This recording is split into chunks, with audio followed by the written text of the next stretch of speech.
Et pour évoquer ce Cameroun-Kenya, je vous invite tout d'abord à regarder ce reportage qui revient sur les enjeux, le contexte de cette rencontre entre les deux pays. Derrière ce reportage, nous en parlons sur ce plateau.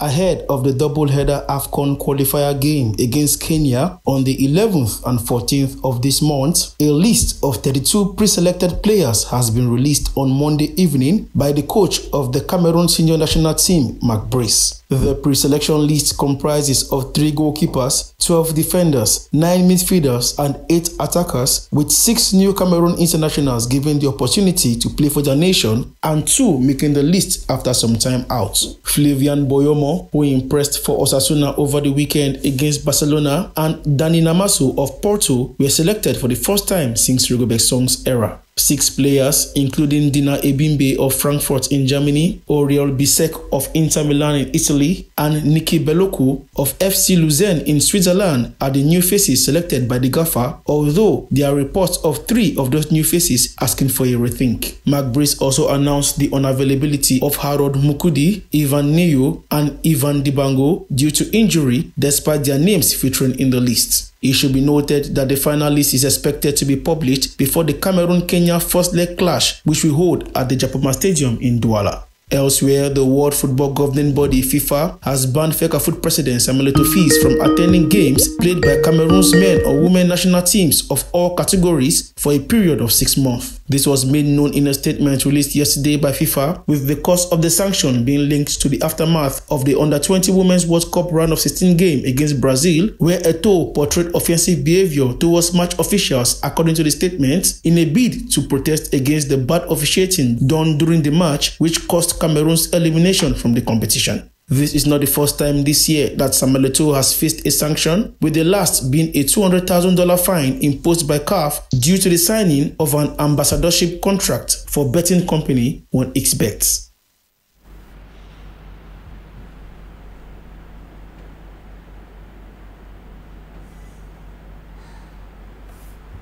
Voilà pour les hommes et les enjeux autour de cette rencontre. Rencontre qui va se jouer donc avec cette suspension par la FIFA du président de la Fédération camerounaise de football qui interdit d'accès dans les stades autour des Lions indomptables pendant une période de 6 mois. La liste des présélectionnés rendue publique par Mark Brice.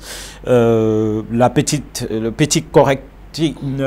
rectification apportée, c'est que finalement le match se jouera plutôt du côté du stade Amadou Ahidjo de Yaoundé. Pourquoi? Voilà, il y a eu cette paix de braves et c'est l'objet du deuxième reportage que je vous invite à regarder avant que nous ne nous étalions sur ce plateau en analyse et débat. Le reportage qui porte sur la résolution, le consensus trouvé entre la Fédération camerounaise de football et le ministère des Sports et de l'Éducation physique. Je vous invite à le regarder. The storm, which have been hovering around Cameroon football in the last 6 months, is over.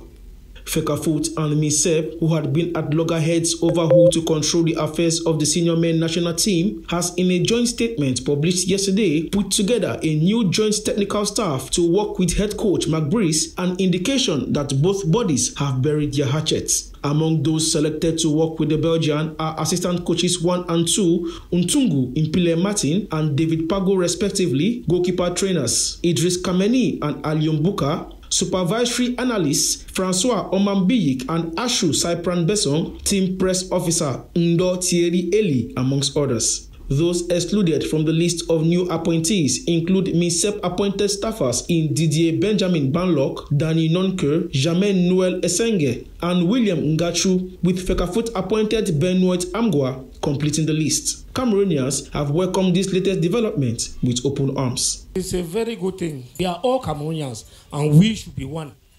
What I'm saying, we should be one, really. When we are one, we cannot be divided and things will go. If they have joined to come back to one compromise, it's good. We need to see our national team, we need to see good football in Cameroon. That's what we want.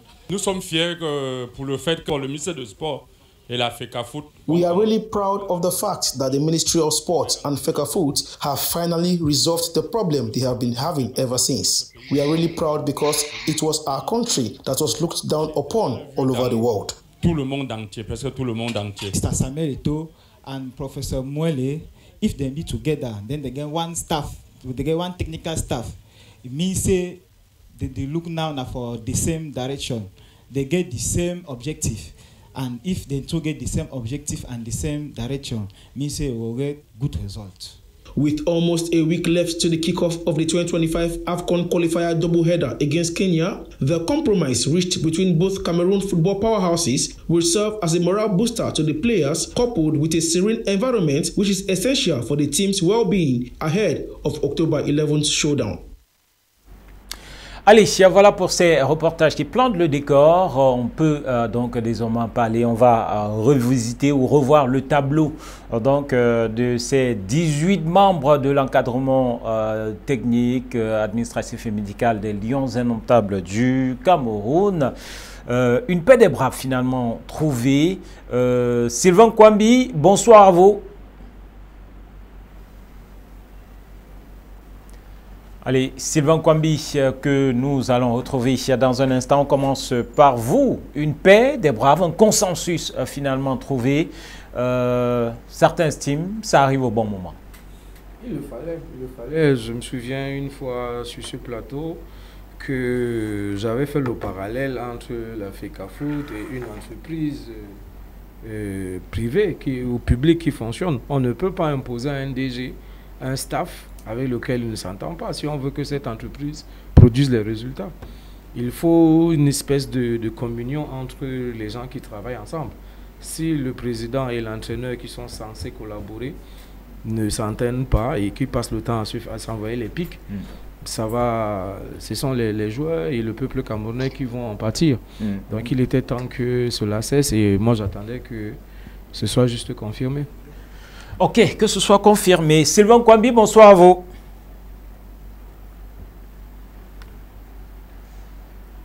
Bonsoir Sylvain. Allez, Sylvain qui visiblement ne nous écoute pas. Alors, Mathieu Nathanaël Ndiok, est-ce que dans cette affaire, on peut dire tel a gagné et tel a perdu? Non. D'abord, pour moi... parmi les deux parties qui étaient en conflit. Pour moi, d'abord, il n'y a rien de nouveau sous le soleil. Personne n'a gagné, personne n'a perdu, parce que personne n'avait rien à gagner, personne n'avait rien à perdre. Et pour moi, il n'y a pas de paix de braves qui tienne. Là, il n'y a pas eu de paix de braves. C'est du folklore, c'est un peu l'obligation des usages protocolaires qui a conduit à cette poignée de main, parce que les deux personnalités n'avaient visiblement pas autre choix que de le faire là, dans ces circonstances-là. Et puis même, contrairement à ce qu'on pense, entre Eto'o et Mwele Kombi, il n'y a aucun problème. Il y a un problème entre la Fédération camerounaise de football et le gouvernement camerounais, une question de défiance, une question de refus d'insubordination et puis une question de vouloir faire appliquer les tests.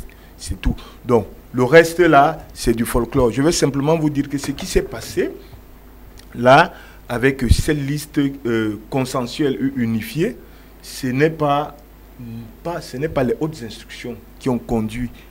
Contrairement à ce qui a été dit. Contrairement à tout ce qui a été dit. Donc là, vous contestez les hautes instructions. Non, je ne conteste pas, c'est que on nous fait boire, on est à l'ère où on nous fait boire tout, on transforme tout en politique.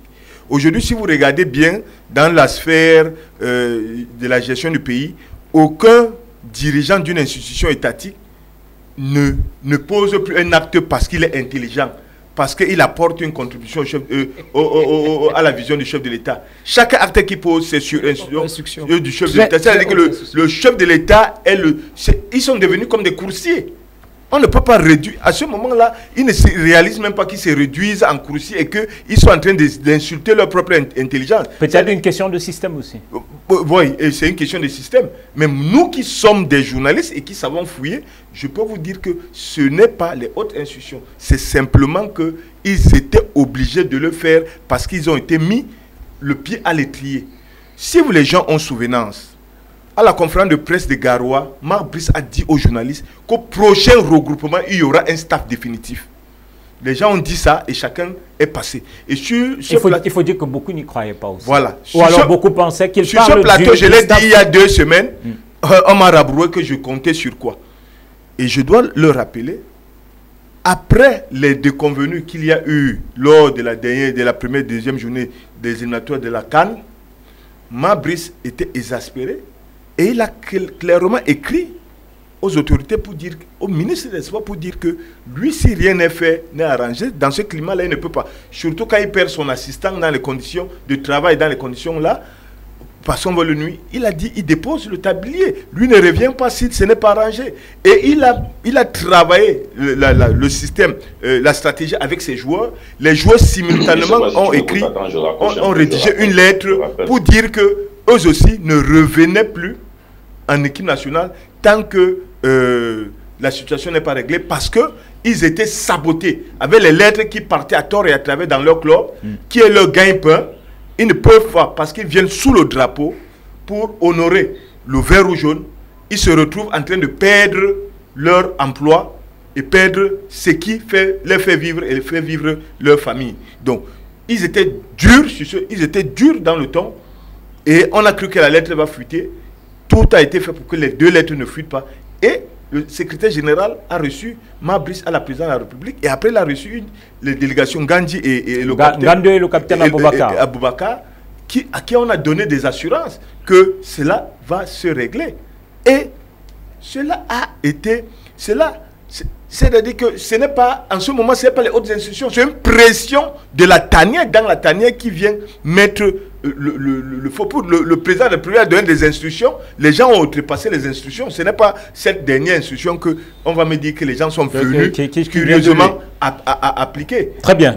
Et je dois vous dire qu'il n'y a rien sous le soleil parce que le 4 juin, après le regroupement du 3 juin, quand on jouait contre le Cap-Vert, quand les gens ont discuté la prise de l'hôtel Hilton, qui va contrôler l'hébergement des joueurs, le lendemain, à 13h, Brice s'est assis avec les 2 staffs de l'équipe nationale et a décidé de fusionner les 2 staffs et de travailler avec. Il a dit tout le monde est adjoint. Et un communiqué était même sorti, fait par l'ancien coordonnateur des équipes nationales nommé par le gouvernement. C'était écrit à la main, on a sorti, on a publié les 2 staffs. Simplement qu'à l'époque, Eto'o était dans le courroux de vouloir se faire entendre. On les avait même déjà trouvé des chambres à l'hôtel, on les a logés. Eto'o leur a dit de rappliquer à la FECAFOOT et c'est comme ça qu'ils sont partis. Donc il faut que les gens aient les faits. Donc cette liste-là est carrément la même, à une petite différence du positionnement d'Atouba. Aujourd'hui, c'était la même parce que Brice n'avait pas joué sur le staff administratif et médical. Il avait joué sur le staff technique. Uniquement. Il les avait fusionnés. Très bien. Si les gens avaient accepté ça à l'époque, on n'en serait plus là. Voilà. Il faut que les gens aient les faits et l'histoire. Je reviens à vous. What will change, Simon Guti, now that we have a consensual list? For now, at least we are seeing some changes already, which is the peace and the calmness right now. The environment is very important, you know.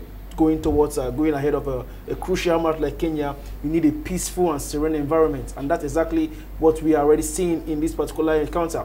Other things that will change will be also, I think, the approach in which the players will also take leading to the game against Kenya. We know that although they did so well in their last two, that is the World Cup qualifiers game and the AFCON qualifier, they had 4 points. That is a win and a draw in both encounters. We expect them to do more at this time than the administrative part. So according to you, everything is solved. Well, not everything is solved. Now we should forget about all the conflicts and think about that's exactly what football right on the pitch. Football, because the players tried their best to not really get involved in the problem that in previous encounters. They tried their best not to get involved in the problem. That's why you could see the results on the pitch. They were trying not to get involved in it. But right now that we have a peaceful environment, I think they would also want to now that things are already in place, I'm sure that they will want to do their best, because they themselves have to make up their minds do their own small meeting, just like the way the Fecafoot meeting had their meeting. Do their meeting and say, okay, let's play for the good of Cameroon people. Let's play to get Cameroonians to enjoy this football. And I'm sure that against Kenya, so we'll get psychologically, it will be quite different. Yeah, moral booster. Vous permettez que je donne 2 précisions? Oui. 2 précisions, c'est que pour vous dire qu'il n'y a pas de paix de brave, c'est qu'après cette finale de Coupe du Cameroun, le lendemain, et toi, tu as tenu une réunion à Douala. Une conférence, réunion préparatoire du match, en imposant que le match va se jouer à Yaoundé sans... Non, à Japoma. À Japoma, à Douala, à Japoma, sans qu'il n'y ait une concertation. Une concertation avec le ministre, donc il n'y a pas de paix de brave. Et pour les journalistes qui sont introduits, ils doivent savoir que sur la menace des joueurs professionnels, une liste de 24 joueurs de A' ont reçu des convocations dans les clubs pour être libérés pour le regroupement. Si les professionnels ne venaient pas. Il faut que les gens aient l'information. Si les gens n'ont pas l'information, on va vous raconter des histoires. Donc vous dites on est loin d'être sorti de l'auberge. Ouais. Alors, quand on regarde, qui va faire quoi? Beaucoup estiment effectif pléthorique, 18 membres d'encadrement technique. Beaucoup pensent que c'est beaucoup, Rodrigue. C'est énorme, c'est énorme. En même temps, ça ne surprend pas. C'est typiquement Cameroun. On a toujours vu des délégations avec très peu d'athlètes et plusieurs encadreurs. Et dans ce staff, il y a des positions là que je me demande encore. Et lesquelles? Appuyons là où ça fait mal. Analyste de la position de Mambilik, par exemple. Expliquez-moi. Je suis pas footballeur. Oui, oui. Ah, ok. Superviseur, analyse vidéo. Il y a beaucoup. Vraiment, et celui que Marc Brice a donc amené comme superviseur. Assistant. Joachim Mounonga. Non, il y a un autre. Il y a un analyste. Oui, c'est pour dire que c'est beaucoup de salaire. C'est beaucoup de salaire, c'est beaucoup de personnes autour de Lyon. Vous estimez que c'est super? C'est beaucoup parce que j'ai aucun problème contre lui, mais au moins, il est un bon entraîneur. Vous allez vous retrouver avec plusieurs techniciens autour des Lions, et puis après, on est des humains, et puis chacun aura quelque chose à dire, et puis on va encore sortir avec un autre problème là-dedans. Très bien. C'est là où je voulais en venir. Mathieu, le rôle de François Omambi, clairement, il a clairement effleuré. Mais allons-y un peu plus en profondeur. Le rôle de Omambi, le rôle de Martin Tungu-Pilé, le rôle de David Pagou, est-ce qu'on n'est pas parti pour se retrouver dans des chevauchements qui pourraient à nouveau apporter ce type de conflit ou pas loin de ce qu'on a vécu jusqu'ici avec ces Lions? Non, il faut d'abord savoir que on ne va pas le voir parce qu'il n'y a pas 2 entraîneurs adjoints, il n'y a pas 4 entraîneurs adjoints, on est revenu à 2. Amambi devient superviseur assistant vidéo parce qu'il y a un analyste vidéo, et donc quand l'analyste vidéo décortique le match, il faut un entraîneur pour dire de faire en fonction de ce qu'on veut retenir sur l'adversaire ou ce qu'on veut retenir sur nos points forts et sur nos points faibles. L'analyste vidéo souvent n'est pas celui qui connaît le sport, mais il faut un assistant bon. Maintenant, ces gens-là, très souvent, ce ne sont pas des gens qui sont des hommes du terrain, c'est les hommes de l'ombre. Maintenant, aujourd'hui, au Cameroun, on les a nommés officiellement, mais les gens, ils ne vont pas s'asseoir au banc de touche.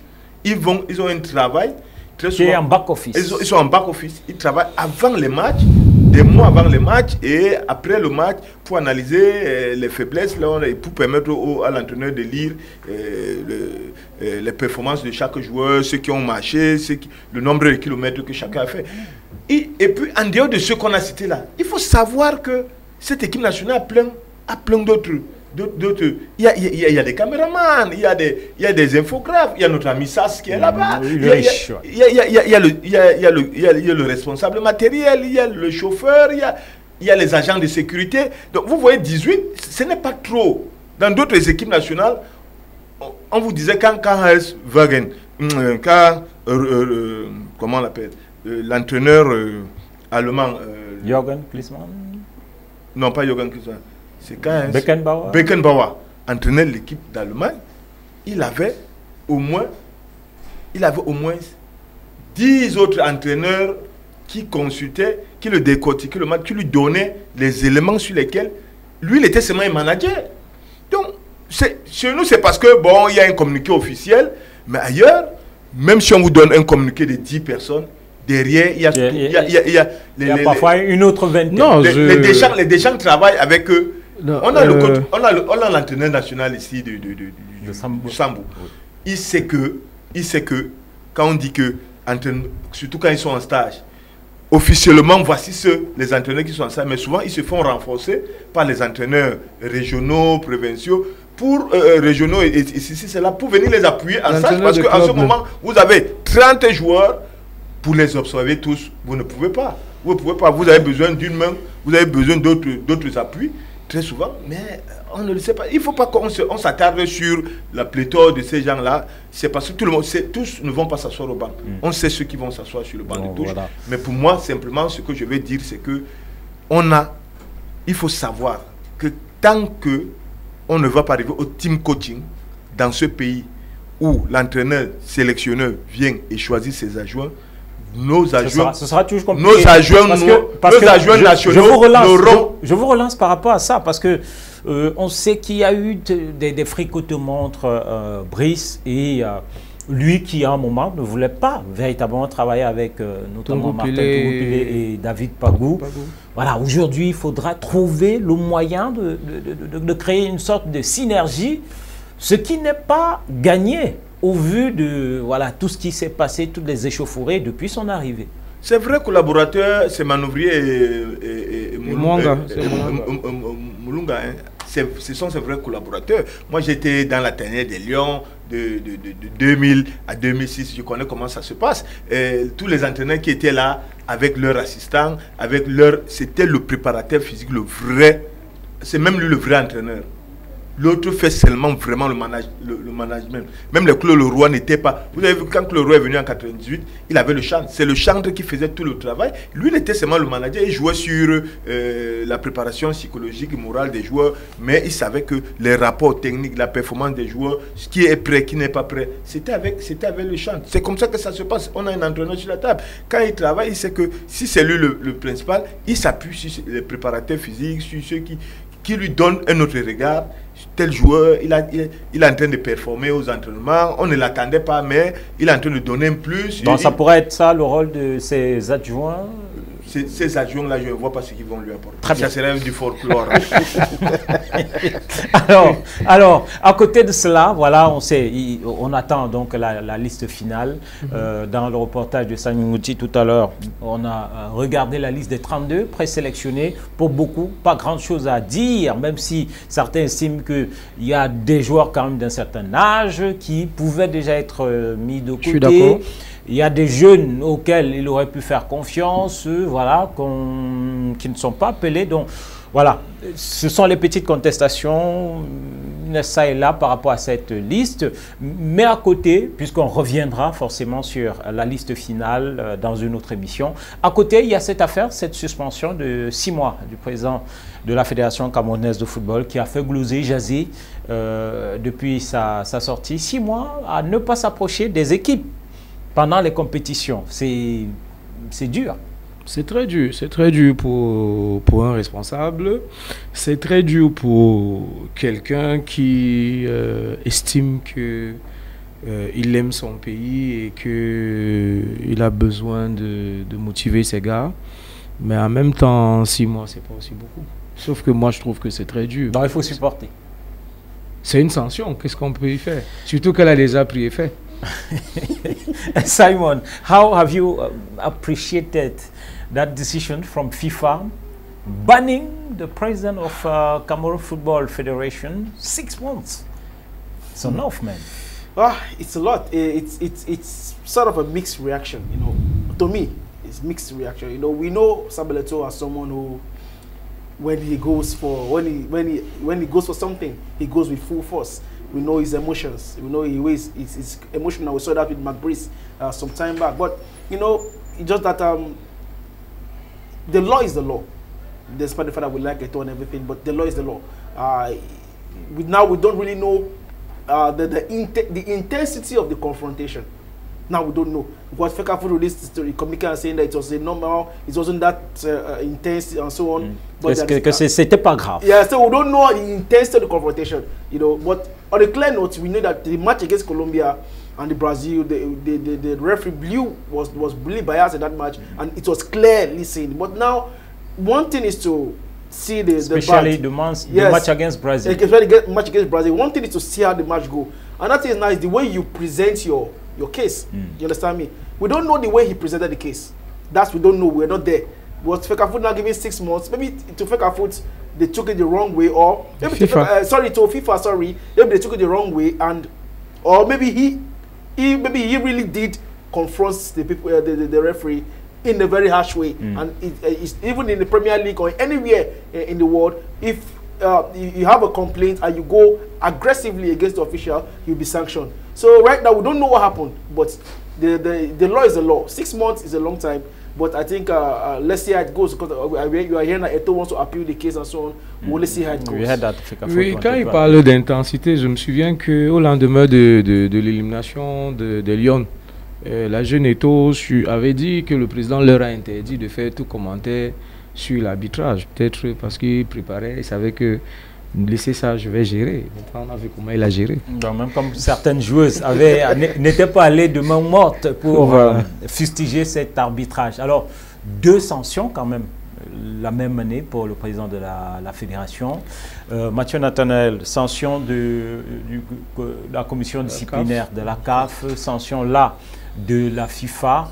Là aussi c'est beaucoup, ça fait beaucoup pour une seule année, et surtout pour la vitrine, le visage principal du football camerounais. Non, ça fait très beaucoup pour notre légende mondiale qui est Samuel Eto'o. En dehors de sa casquette de président de la fédération, quand même l'image d'Eto'o prend un coup, et je crois simplement que à la FIFA, on a un sentiment d'exaspération parce que, Eto'o doit savoir avoir des comportements. Moi, j'estime que la sanction est très sévère, mais j'estime que quand vous analysez les faits, c'est que on estime qu'il est un peu récidiviste et qu'on veut l'amener à prendre le costume de manager, de président d'une fédération, qu'il sorte du costume du joueur qu'il a été. Parce que au mondial, c'est lui qui a boxé un blogueur. Il aurait pu envoyer son garde du corps le faire. Il n'a pas besoin lui-même d'aller le faire. Maintenant, il allait à la Coupe du Monde. Il a tempêté dans les tribunes. Il a voulu manifester son mécontentement à U et à Dia dans les tribunes, devant les officiels de la FIFA. C'est quand même l'organisation de la FIFA. Et puis, la fédération, après toutefois, la fédération aurait pu anéantir, adoucir cette décision si la fédération avait pris un communiqué pour réviser, pour rappeler à l'ordre Naomi Eto'o. Parce que Naomi Eto'o a fait des interviews pour fustiger l'arbitre, comme une joueuse ne doit pas le faire. Mais on comprend que ça, c'est un comportement d'une enfant, c'est les U19. Quand la fédération, elle, ne prend pas sur elle de recentrer, après des jours, de sortir un communiqué pour atténuer, pour relativiser le comportement de sa joueuse, et qu'on voit ce que le président a tempêté dans les tribunes, il faut vous rappeler que le Cameroun est coutumier du fait. En 2019, Alain Djemfak a failli arrêter un match Cameroun-Angleterre au 8e de finale, simplement parce qu'il a estimé que l'arbitre de Coupe du Monde en France, de Coupe du Monde, il a failli arrêter le match. Il a même arrêté avant qu'on a... C'est trop. Il y a des comportements que quand nos encadreurs partent à des compétitions internationales, il faut que notre administration les mette à niveau en fonction de la règlement. On n'est pas aux interquartiers où quelqu'un peut s'élever et il conteste l'arbitre. Oui. Et Djemfak avait fait ça. Heureusement, la fédération avait pris un communiqué, mais ça ne nous avait pas empêché de prendre une sanction pécuniaire. Mais ici, là, c'est le président lui-même qui a tempêté dans les tribunes et qui a râlé devant les... Il n'a pas fait devant les médias, mais il a râlé devant les autorités du comité d'organisation de la FIFA.